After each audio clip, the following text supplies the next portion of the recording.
하루도 빼놓지 않고 새롭게 채워지는 식품들. 늘 그만큼 사람들에 의해 소비됩니다. 그리고 오늘도 구매자를 기다리는 식품들은 계속 쌓여만 갑니다. 손만 뻗으면, 마음만 먹으면 식품을 구할 수 있는 세상.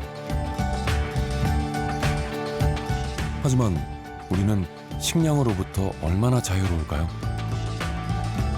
우리는 정말 먹을 걱정 없는 세상에 살고 있는 걸까요? 필요한 곡물을 돈만 주면 사올 수 있다. 이런 생각들을 하고 있어서 일반 국민들은 식량 문제가 그렇게 심각하다는 것을 인식을 못하는 부분이 있습니다. 그러나 이제 식량 위기라는 게 한 10년 주기로 또는 20년 주기로 올 수 있는 것이죠. 그래서 우리가 돈이 있어도 필요한 식량을 못 사올 수가 있습니다. 너무 풍족해서 부족할 일은 없을 것 같은 식량. 하지만 충분히 먹지 못하고 있는 사람들은 2015년 이후 계속 증가하고 있습니다. 전 세계 인구 9명 중 1명꼴입니다. 식량이 제대로 분배되지 못하기 때문입니다. 전체 곡물의 병기라 그러면 보통 한 40에서 50까지가 이제 사료용, 고기용으로 들어가게 되고요. 그다음에 미국 같은 경우에 그중에 또 한 20-30%가 뭘로 가냐면 바이오 에탄올 들어가게 됩니다. 그게 이제 그쪽으로 안 갔으면 사실은 저쪽으로 이제 식량으로 빠지는 부분인데 그게 이제 다 빠지게 되니까 그만큼 이제 유통할 수 있는 곡물 양이, 식량 양이 줄어들게 되고요. 그러니까 이제 공급이 줄게 되니까 가격은 뛰게 되고, 그러면 아프리카 사람들은 이제 돈이 없으니까 시장에서 구할 수 없게 되고, 그러니까 이제 굶게 되고 이런 문제가 되거든요. 사실 전 세계의 식량 공급은 몇몇 메이저 곡물 기업들에 의해 좌우됩니다. 국제 곡물 거래의 무려 80%. 여기에 종자와 비료, 식품 가공까지 더하면 전 세계 식량 시장을 독점하고 있다고 해도 과언이 아닌데요. 2007년 밀과 보리 수확량이 감소하자 곡물 수출국에서 수출량을 제한하거나 아예 수출을 하지 않는 상황이 벌어졌습니다. 당시 곡물 가격이 두세 배로 뛰어오르면서 IT를 비롯한 30여 개 국가에선 폭동이 일어났고 중동과 아프리카에선 수천 명이 목숨을 잃기도 했습니다. 식량 부족으로 인한 세계적인 곡물 파동. 돈이 있어도 식량을 구할 수 없는 상황은 믿을 수 없겠지만 언제든 일어날 수 있는 일입니다. 특히 육식 문화가 늘면서 사료용 곡물은 더 많이 필요해졌는데요. 그 말은 곧 앞으로 곡물 파동이 일어날 가능성은 더 커졌다는 얘기입니다.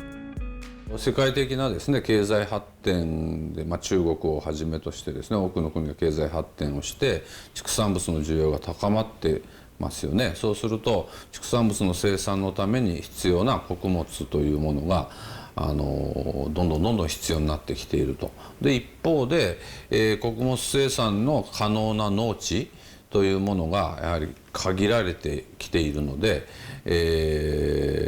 将来ちゃんと全部供給できるのかというような、不安というか心配は当然あるかなと思います。 식량 공급량을 결정짓는 주요 변수는 또 있는데요. 바로 기후입니다. 52 now has third month already finished. Okay, that's good. 갈수록 더워지는 지구. 빈번한 이상 기후는 식량 생산에 직접적인 영향을 미칩니다. There are recent estimates that a temperature rise of 1 degree Celsius usually results in a food reduction in many of the tropical and subtropical countries of about 10 to 15%. Now, we think that as we increase CO2 concentrations, if nothing has been done, the temperature in 2100 will be about 3 degrees warmer than right now. So 3 degrees warming translates to reduction in tropical and subtropical food production by about 30 to 40%. And that happens at a time when still the world population is increasing. 곡물의 경우 생육이 가능한 최적의 온도가 있는데 지구온난화가 심해질 경우 기존의 경작지에서 농사가 아예 어려워지는 상황이 생길 수도 있습니다. The Syrian drought in 2011 or 2010 actually created a vacuum. So no food production in the rural areas. Many of the farmers moving to the cities, creating also some political and societal tensions. And then on top of this, there was a political conflict which led to mass migrations out of Syria.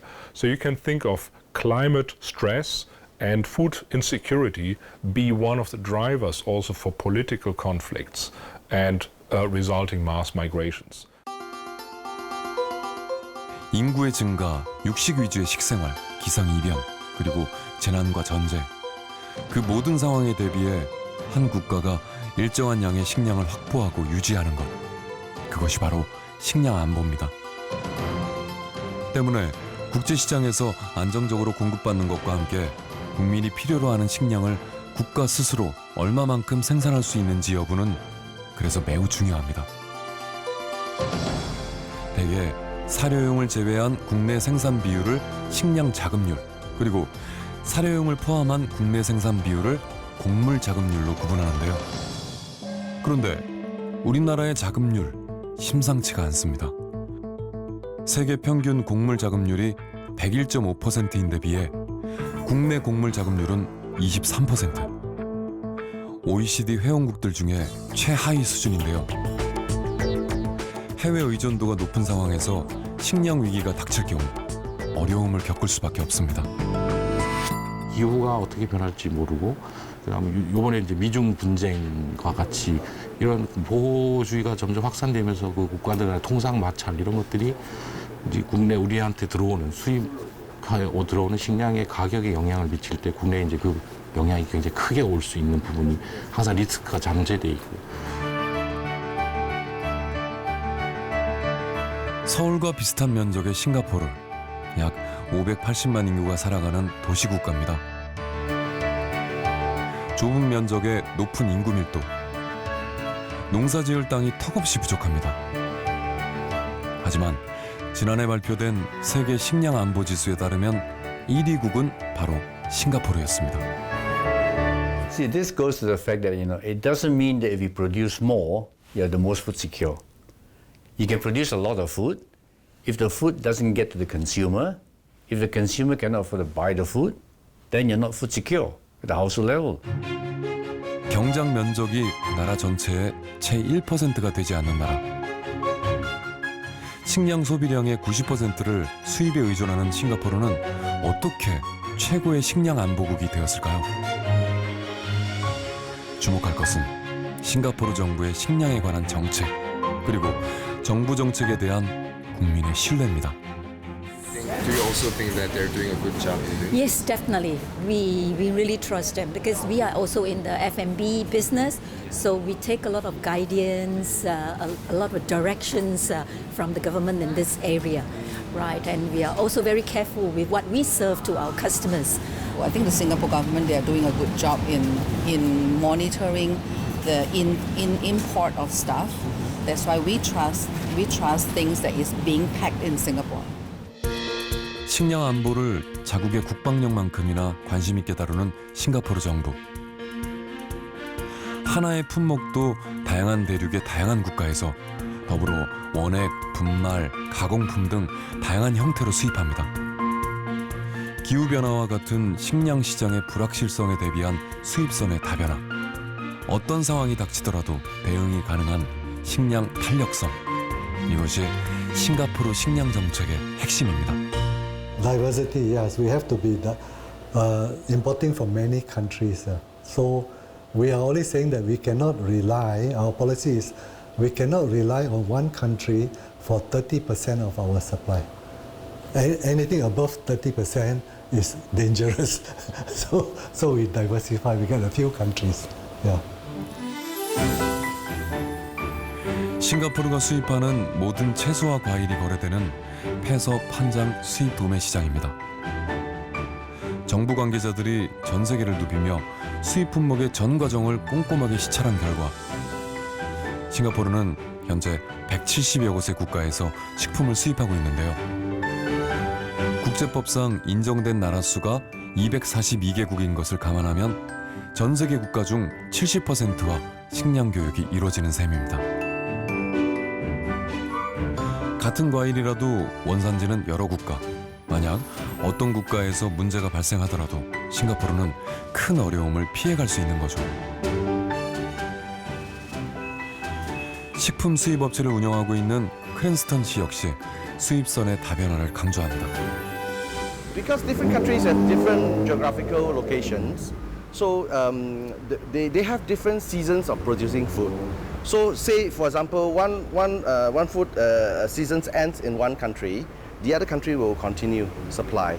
So this will be ensuring the seamless supply of food to Singapore. You mean the diversity can keep the stable supply supply to Singapore? Yes, yes. 다양한 국가로부터 안정적인 공급망을 확보하려는 정부의 노력, 그리고 그 정책에 발맞춘 민간의 역할 분담. 주요 식량 수입국인 싱가포르가 식량 안보 1위국이 된 비결은 바로 다양성에 있습니다. The diversification is very interesting. It is based on a policy called resilience. Okay, so the policy is resilience, and what resilience means is that we want to diversify, but there's a reason for the diversification. It's so that anytime there's a crisis, it gives us the ability to buffer, okay, to come up with alternatives. Yeah, but this actually explains our resilience policy in Singapore, which means that we don't put all our eggs in one basket. We put our eggs in many, many baskets. So anything happens, we can draw from them. Yeah. 싱가포르는 썰티 바이 썰티라는 농업 정책을 펴고 있습니다. 2030년까지 식량 자급률을 30%까지 올리겠다는 건데요. 경작지 면적이 국토의 1%밖에 되지 않는 국가. 싱가포르는 이 목표를 실현하기 위해 생산성을 극대화할 수 있는 방법을 모색 중입니다. 가장 대표적인 것이 이른바 스마트팜인데요. We use very little energy.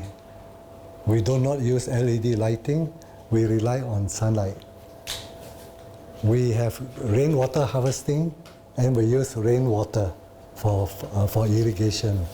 And our irrigation water is only 5% the amount compared to the people farming on the ground. 이곳에서 재배 중인 모든 작물은 16시간을 주기로 제일 아래에서 가장 높은 위치로 이동을 하게 됩니다. 모든 작물들이 골고루 햇빛을 받기 위해서죠. 또한 성장에 필요한 관계용수는 모두 빗물에 의존합니다. 상품성이 떨어지는 채소는 물고기의 먹이로, 물고기의 배설물은 퇴비로 사용하죠. 이런 전 과정은 자연스레 친환경적이면서 동시에 높은 효율을 추구하는데요. 좁은 공간에서 최대의 생산성을 끌어올리는 기술 농업. 이렇듯 싱가포르는 경작지의 면적에 기대기보다는 기술력을 바탕으로 식량 생산의 취약성을 극복합니다. We fear that because of climate change, certain of our traditional food suppliers may be affected by drought, by floods, whatever, right? And they cannot export to us. So we must, in Singapore, produce enough as a buffer. We can never produce 100% of the food we eat. We just don't have the land, right? But we can produce enough to be a buffer. 경작지가 턱없이 부족한 싱가포르. 농업의 생산성을 높이는 일이 절대 과제이다 보니 정부는 기존의 재래식 농가에는 땅을 임대해주지 않습니다. 대신 새로운 기술 농업을 제시하는 혁신적인 아이디어엔 지원을 아끼지 않죠. The focus of the aeroponic systems that we're using right now is to use as little water as possible to provide the nutrients to the plants, and everything is automated. Yeah. 4년 전 농업 분야에 뛰어든 카이히안 씨. 농업을 어떻게 지속 가능한 산업으로 발전시킬 수 있을지를 지금껏 고민해 왔습니다. 그 결과 첨단 기술을 접목한 지금의 농기업을 만들게 됐답니다. 작물이 자라는 수직의 조립식 선반은 탈부착이 가능하고 충수를 자유롭게 조절할 수 있습니다. 영양 성분이 포함된 물은 안개 형식으로 분사됩니다. 수학을 제외한 전 과정이 모두 자동화로 이루어지죠. Why we grow vertical like this, and so that we can harvest the sunlight as much as possible without using LED sunlight. And then we have the greenhouse system here that responds directly to the sun and the weather conditions. So when it's raining, when it's too hot, the screens will come up to prevent too much sunlight from coming into the greenhouse. So all these things is a clockwork of systems and technologies that work together to ensure the best environment that we can provide for the plants so that they can grow sustainably. 이렇게 재배된 작물은 자국 내 소비자들에게 신뢰를 얻어 고급 식재료로 팔려나가는데요.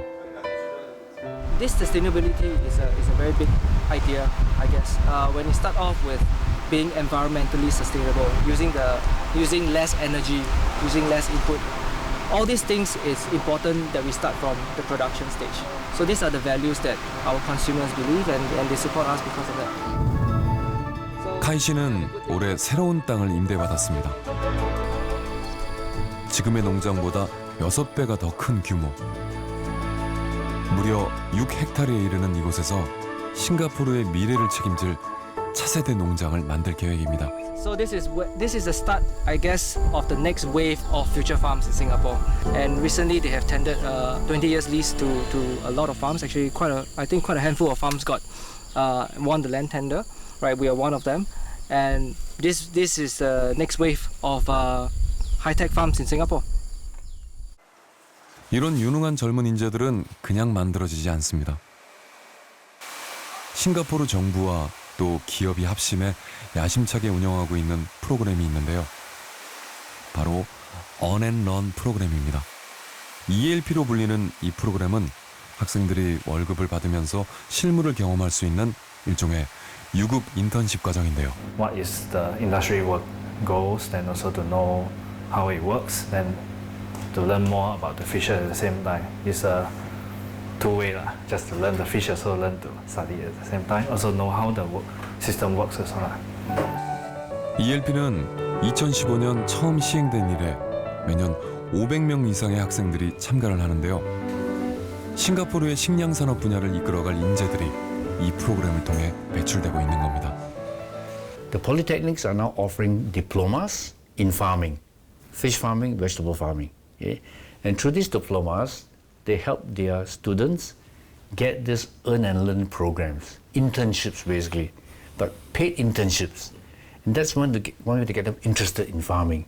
You know, see, in fact, another way is to attract the computer science students to think about how can they apply computer science to farming. Yeah, we're seeing that happening now, especially in our university here. Okay, try to divert them, you know, and say, look, instead of just looking at computer applications in transport, in aeroplanes, you know, how about farming? Okay, and some of them are kind of starting to get interested. Yeah, but it's very important because without this young generation. 정부는 수입선의 다변화를 통해 불확실성에 대비하고 기업은 혁신적인 기술 농업으로 부족한 경작지의 한계를 극복합니다. 또한 인재 양성을 위한 끊임없는 노력과 정부의 식량 정책에 대한 국민의 신뢰. 이것이 식량의 대부분을 수입에 의존하지만 식량 안보 지수 1위가 될 수 있었던 싱가포르의 비결입니다.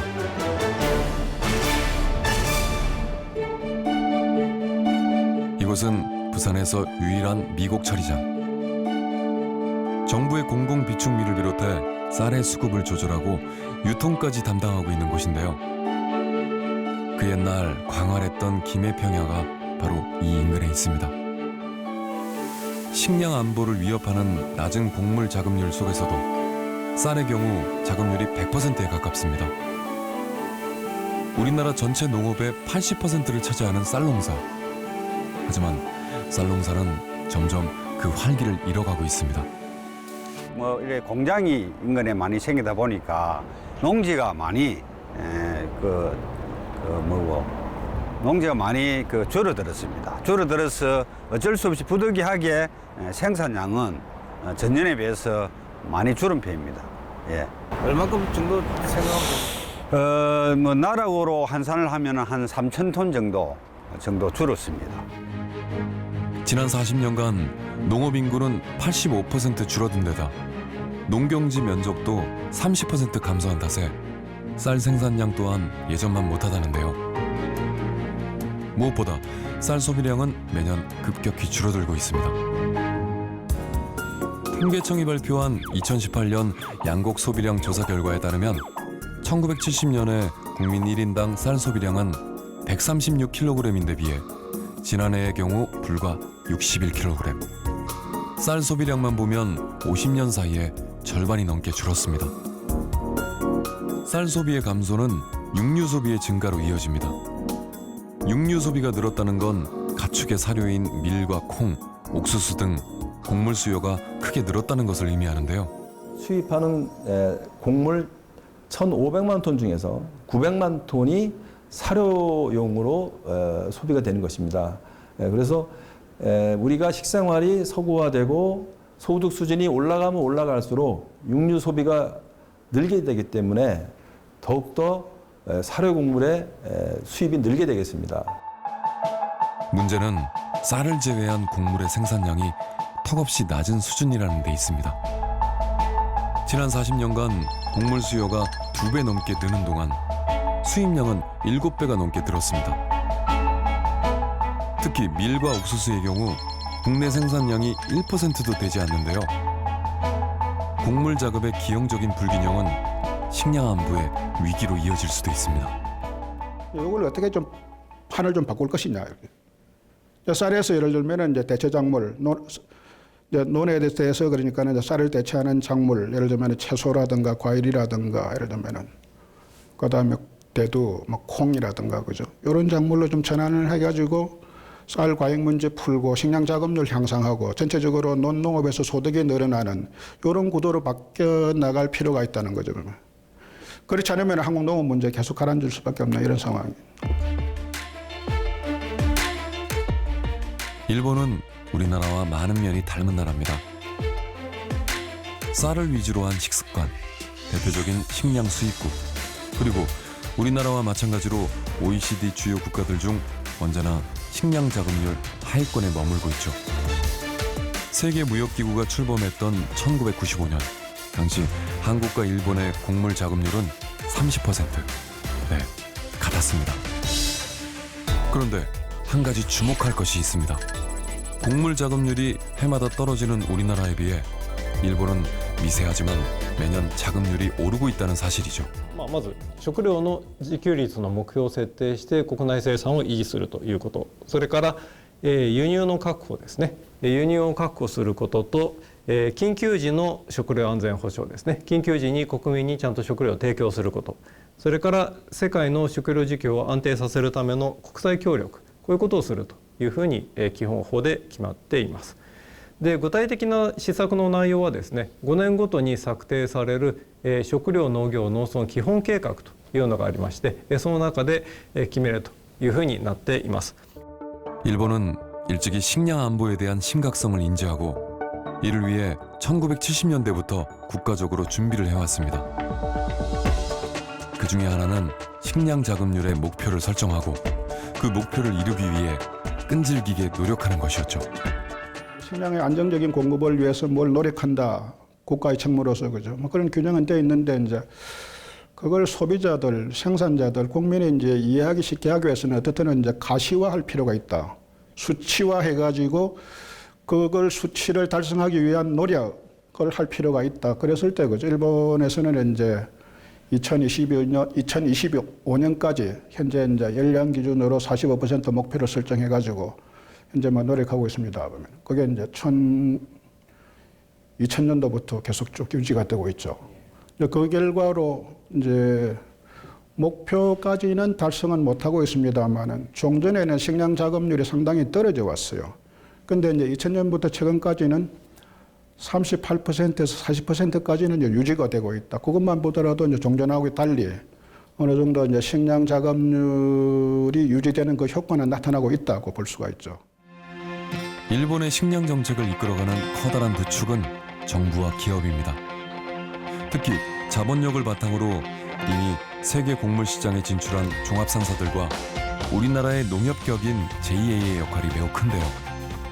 日本の場合は農協グループが全農がですね、アメリカで実際に穀物のビジネスをやってますので、アメリカ資本以外で唯一アメリカの中西部のコーンベルトの中までビジネスを持って行っています。現地でエレベーターを持っていますし、それからミシシッピ川を下ってくる橋系をバージを持っている。それから港でポートエレベーターを持っている。これを全部持っている。でこれはアメリカから見て外国資本は全農だけなん。 식량 자급률을 높이기 위한 일본의 노력. 눈여겨볼 것은 또 있습니다. 지역에서 생산된 농산물을 그 지역에서 소비하자는 일명 지산지소. 체계적인 로컬푸드 소비 촉진을 통해 자국의 농산물 생산을 확대하자는 건데요. 이렇게 도쿄 주택가의 편의점에서조차 인근 지역의 농산물을 판매할 만큼 지산지소는 꽤 적극적으로 운영되고 있습니다. 내가 사는 지역의 농산물을 내가 애용해야 한다는 의무감이 깊이 자리하고 있는 거죠. 도쿄의 한적한 주택가. 주위에서 흔히 볼 수 있는 일반적인 슈퍼마켓처럼 보이지만 이곳은 과일과 채소를 비롯한 신선 농산물 전문점입니다. 그러니까 동네 안에 작은 농산물 시장인 셈인데요. 특이한 점은 수입산이라고 해봐야 중국산 죽순, 한국산 파프리카 정도. 이곳에서 거래되는 상품의 95%는 모두 자국에서 생산된 일본 국내산입니다. こちらは他のスーパーに比べて、国産が非常に多いような気がするんですけど。そうですね。自分が食べたいものを販売したい、そういう思いもあって国内産のものが多いということ。そしてやはり日本の農業をね、これから支えていかなきゃいけない。どんどんやはり生産者、農業をされる方が非常に減っていくということが恐れられている今こういう昨今なんで、やはり生産者を守るためにも少しでも国産で作ったものをちゃんと自分たちが消費していくというそういうような仕組みを作っていきたいと思って国産のものを一生懸命売ってますね。개장 시간을 기다리는 손님들. 누구보다 먼저 신선한 제품을 구입하기 위해 아침부터 서둘러 모였습니다.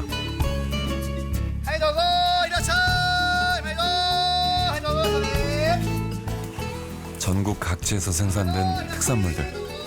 국내산을 취급하는 가게를 일부러 찾은 손님들인 만큼 소비자들의 선택 기준은 비교적 명확합니다. やっぱりお買い物をする時って国産って気になりますか？気になります。やっぱちっちゃい子供がいるので絶対国産のものだったり、自分はやっぱり田舎が都会ではないので、特に自分の実家の県が入ってるものを結構メインに選んでしまったりはしますね。うちはほとんど国産ばっかりですね。でも野菜はここは外国よりやっぱり田舎で直接に取ってくるから新鮮ですよ、すごく。 저렴하면서도 신선한 농산물을 선택하려는 소비자.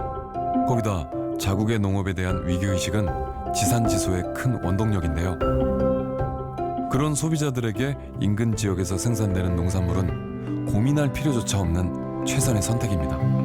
例えば東京であれば東京で作ってる野菜を東京の人たちで食べないでどうするんだっていう地元のものを食べようっていう動きがいっぱいあるんですよね。国内産のものも同じですけど、地元のものを地元で消費していきましょうっていうような動きが非常に日本には今あるんで、そういうことからどんどん国産のものが増えているという状態ですね。 일본 효고현 이나미. 이곳은 주로 쌀과 채소가 풍부한 전형적인 농촌 지역인데요. 이곳 중학교를 찾았습니다.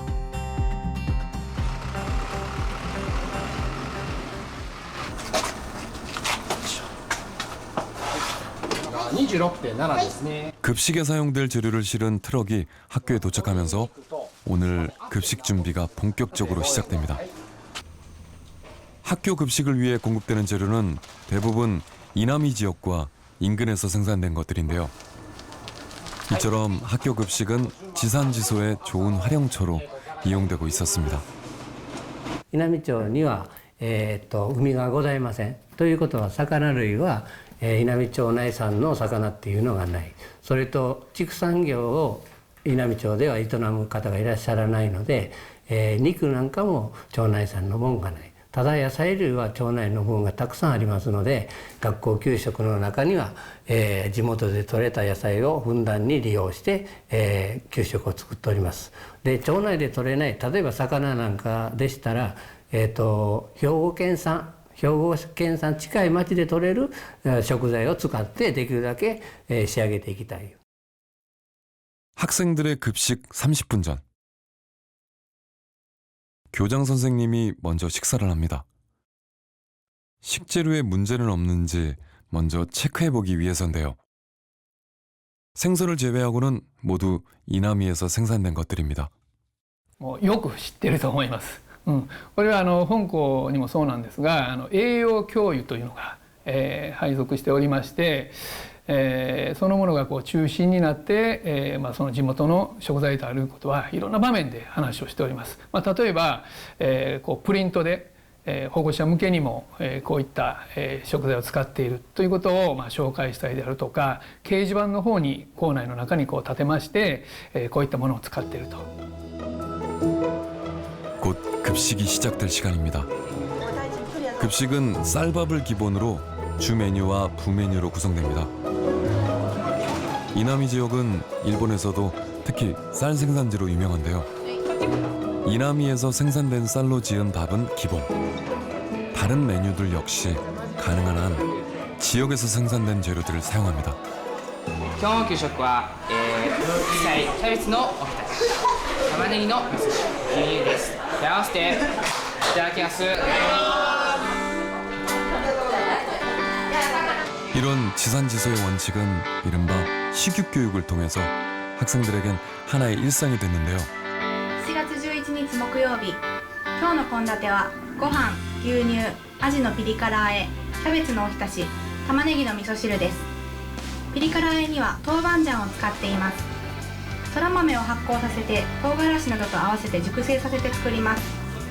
ピリッとした辛さの中にも日本人が慣れ親しんだ味噌と同じく発酵食品独特の旨味もあって料理を美味しくしてくれます。 이제 학교의 영양사 사리 씨가 등장한 차례입니다. 地産地消っていう言葉聞いたことありますよね。知ってますよね。地元で生産されたものを地元で消費するということですね。地産地消にはいいところがたくさんあります。新鮮で美味しい旬のものを味わえる。それから、生産者さんの顔が見えて安心安全。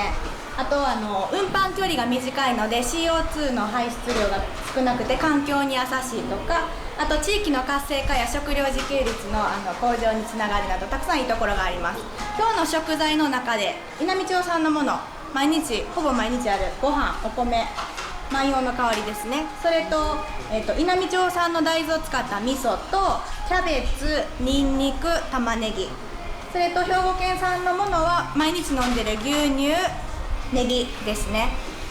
皆さんも当たり前のように食べてますけど、こういうふうにたくさん地元産のものを使った地産地消の給食っていうのはどこででもできるわけではないので、本当にとても恵まれた環境やなと思います。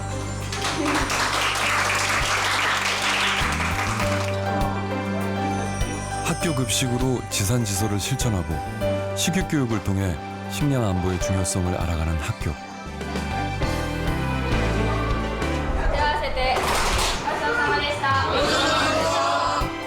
이렇듯 농업에 임하는 일본의 노력이 이곳 중학교에서 그대로 드러납니다. 이른 아침 이나미 지역의 한 주차장. 매주 토요일이면 생산자와 소비자가 직접 대면하는 직거래 장터가 펼쳐지는데요. 이 장터의 주인공은 이나미 지역 인근의 생산자와 소비자들입니다. 인근의 농민들이 트럭에 물건을 싣고 오면 물건을 내리지도 않은 채 그 자리에서 바로 거래가 이루어지기도 합니다. 당일 새벽 바로 수확한 농산물을 살 수 있으니 소비자로선 이만큼 더 신선한 재료도 없을 테죠. ここで買うなんか理由って何かあります？そうですね。新鮮な野菜も買えますし、生産者の方の少しでも役に立てるように、毎週来させてもらってます。そうやね、やっぱりね、同じようなこの生産者の顔も見たいし、白もんもいいし、それから安いし、それでもう朝の空気を吸いにここへ来とる。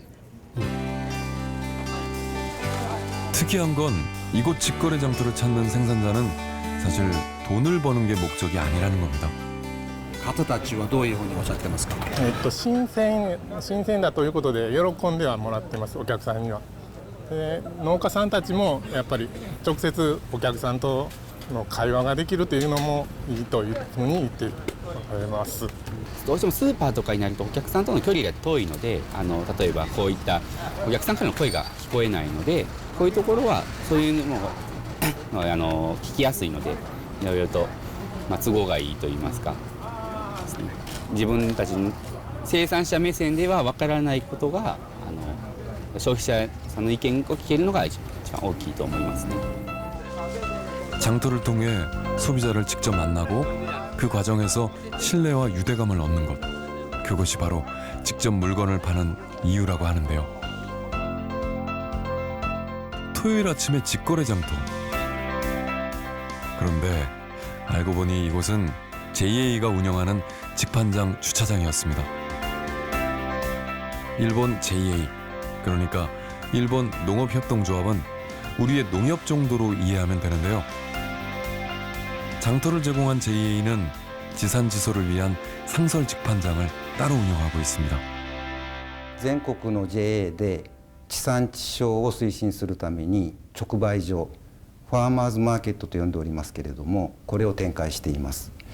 地元の食材を地元で購入できるということになります。全国でですね、直売所は約2000店舗展開しておりまして、売上高は合計で約3500億円ということになります。生産者の方がですね、直接農産物を持ち寄ることが多くて、新鮮で生産者の顔が見える安全安心な食材が手に入るということになります。 시커먼 물건들을 전시하느라 바쁜 농민들. 옥수수, 양파, 토마토, 고추 등 이남이와 인근 지역에서 생산된 농산물들이 진열대 한가득 쌓여갑니다. 이곳 직판장에선 농산물 거래뿐만 아니라 다양한 프로그램들이 함께 진행되고 있는데요. 생산자가 직접 알려주는 지역 농산물을 활용한 레시피, 채소와 과일을 소재로 한 시 콘테스트도 열렸습니다.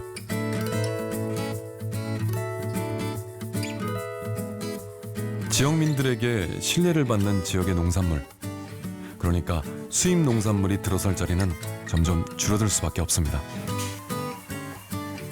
지산지소는 이렇게 생산자와 소비자가 연대해 그들만의 작은 울타리를 치는 것이라 할 수 있는데요.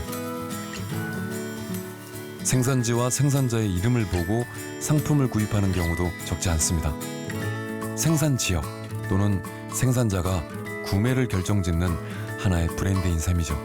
農家さんの顔が見えるという部分で名前っていうのが一つの顔みたいになってますので、こちらの、例えばトマトでもそうなんですけども、名前を見た時にこの人なんやったらっていう部分でもやっぱお客さんを選べると。だから同じトマトの中でもいろんな、同じ品種でもいろんな顔があり、トマトの顔もあるんですけども、そういう部分のラベルの名前っていうのがまた一つの顔になって、またお客さんも選ぶ楽しみもありますし、こちらの名前っていうのがまた一つのブランドというような形でお客さんにも喜んでいただくような感じですね。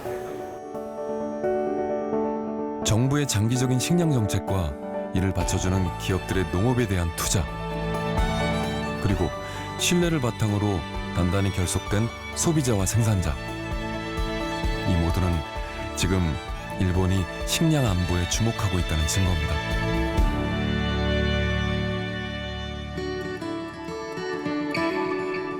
농업은 이제 미래의 성장 산업으로 발전하고 있습니다.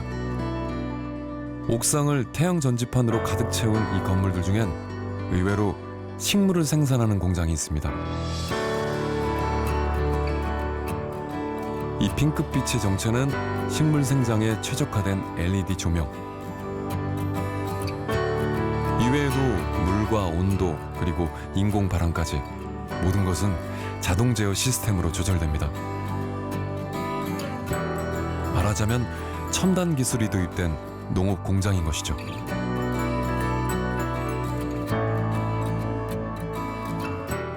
the difference between urban farming, urban indoor farming and outside farming. It's just that this is a controlled environment. So almost everything is actually similar to outside, except in place of sunlight, we have intelligent LED lighting. We have water inside, we have the soil growing medium. So like the elements of the environment, like the wind, actually we can create. So there is not much difference as compared to outside farming, except that the environment inside is more stable. The plants don't have to be stressed so much. They have a constant supply of light, of water, and they do have their rest time and off day. So basically, there is not much difference between what is being grown inside and outside. And the advantage of indoor farming is that it's pesticide-free. 2013년 처음 시작된 어반 파밍, 즉 도심 속 공장형 농장. 이곳에선 주로 싱가포르에서 생산되지 않는 품종을 재배하는데 수확된 것들은 전량 싱가포르 현지에서 소비됩니다. The main reason why we did it in Singapore is the lack of farming space in Singapore. So in Singapore, only about 1% of the land, we basically allowed it to be farmed. So with that, there is an importance of actually indoor farming. So with indoor farming, we are able to provide our customers stable supply of crops, quality crops, and as I mentioned, pesticide-free crops. So this is a different value from the outside farm.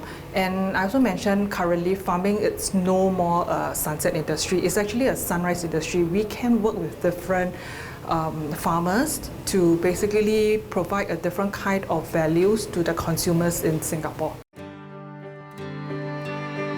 사양 산업으로 치부되는 농업.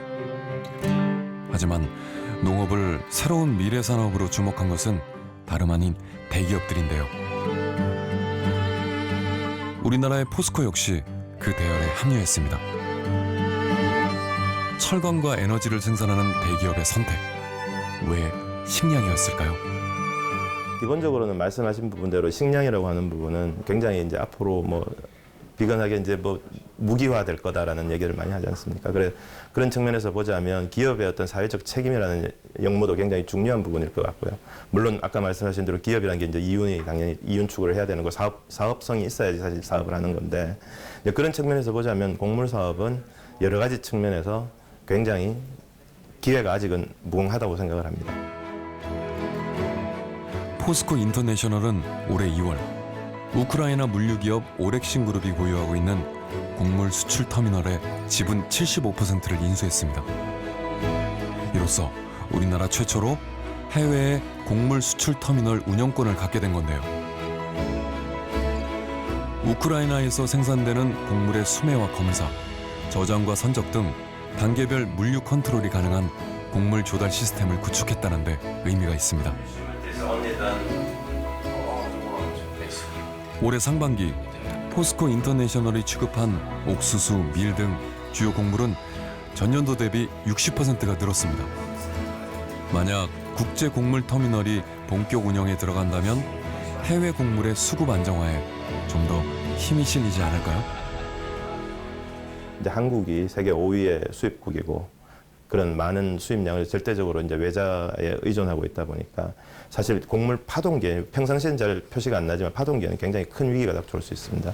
그래서 그런 측면에서는 기업들이 이렇게 나서서 같이 힘을 모으고 서로 좀 이렇게 역할 분담을 하고 그리고 또 체계를 수립하고 뭐 그렇게 하는 것들이 굉장히 중요한 일이 될 것 같습니다. 4차 산업혁명은 농업과도 닿아 있습니다.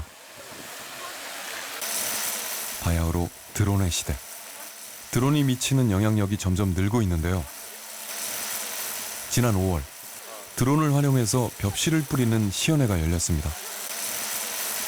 갈수록 줄어드는 농업 인구, 부족한 노동력을 대체하기 위한 대안은 앞으로 우리 농업이 풀어가야 할 과제 중 하나입니다. 앞으로 농업인들도 드론을 가지고 농사를 짓는 그런 시대가 이제 지금 도래를 했고요. 또 이 다른 일반 채소나 시설 채소에서도 농업인들이 상당한 어떤 그 기술을 가지고 그런 부분을 현장에 적용을 이렇게 하고 있습니다.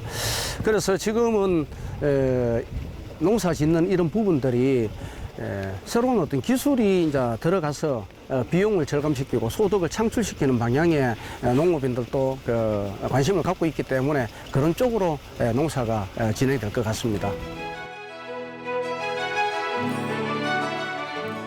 싱가포르 오차드 로드.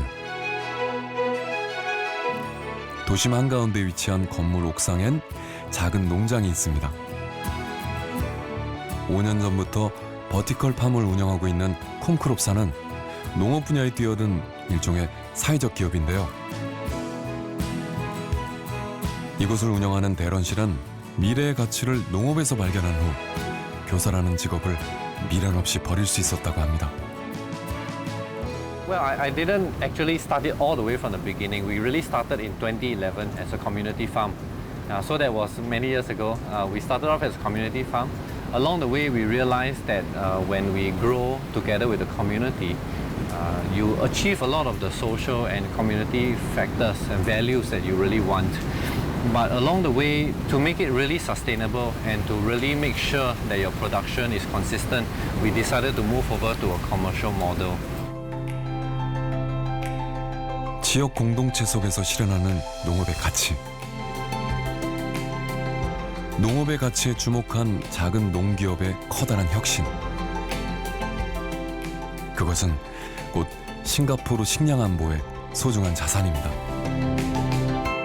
With the increased wealth, we also realized that it is also really important to not forget where your food comes from, so that you don't take that, as for granted.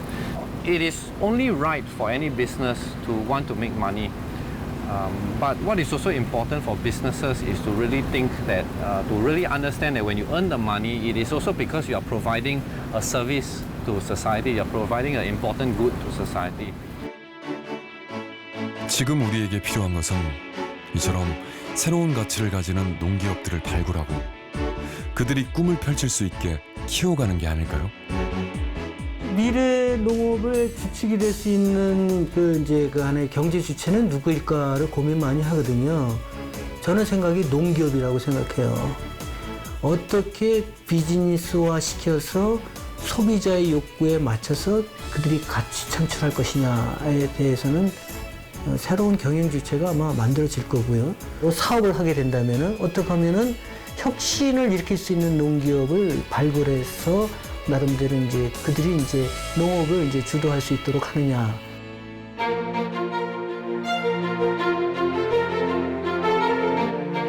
정치, 경제, 무역, 기후 등 세계 식량 시장의 변동성은 갈수록 커져갑니다. 수많은 변수로부터 국민의 식량을 안전하게 지켜내는 것, 그것이 바로 국가의 조건이겠죠. 세계는 지금 식량을 생산하고 확보하기 위한 전쟁 속에 있습니다. 땅과 사람, 정책과 기술, 우리의 농업은 지금 어디쯤 와 있을까요?